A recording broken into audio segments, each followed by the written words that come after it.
PM किसान सन्मान योजनेचा हप्ता आज जमा होणार आहे। प्रत्येकी 2000 रुपये थेट शेतकऱ्यांच्या खात्यात येणार आहेत। मात्र हजारो शेतकऱ्यांना 19वा हप्ता मिळण्यास ई-केवायसीची आडकाठी आलेली आहे। प्रत्येकी 2000 रुपये थेट शेतकऱ्यांच्या खात्यात येणार। या संदर्भात ताजी अपडेट देण्यासाठी आपले प्रतिनिधी सचिन जिरे आपल्या सोबत जोडले। सचिन, 2000 रुपये थेट आज शेतकऱ्यांच्या खात्यामध्ये येणार आहेत, मात्र ई-केवायसीची काही ठिकाणी अडचण येते। नेमकी काय अडचण येते? कारण छत्रपती संभाजीनगर जिल्ह्याचा जर आपण विचार केला किंवा इतर महाराष्ट्राचा विचार केला तर अनेक जे लाभार्थी आहेत, शेतकरी आहेत, त्यांनी ई-केवायसी केलेली नाहीये। त्याबद्दल त्याचबरोबर आधार सीडिंग देखील केलेली नाहीये।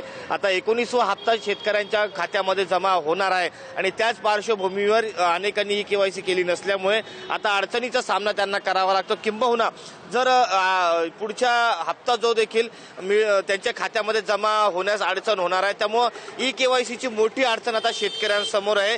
तातडीने आता प्रशासनाने एवढा हप्ता तरी हा जो ई-केवायसी आहे त्या संदर्भात शिथिलता द्यावी आणि पुढच्या हप्त्यापासून ही जी ई-केवायसीची अट आहे ती लागू करावी, अशा अनेक शेतकऱ्यांचं मत आहे। मात्र आता ज्या शेतकऱ्यांनी ई-केवायसी केलेली नाहीये किंवा आधार सीडिंग केलेलं नाही, त्यांच्या खात्यात मात्र हा 19वा हप्ता जमा होतो की नाही होतो हे पाहणं महत्त्वाचं राहणार आहे। किरण, नक्कीच सचिन, खूप खूप धन्यवाद या सविस्तर अशा माहितीबद्दल।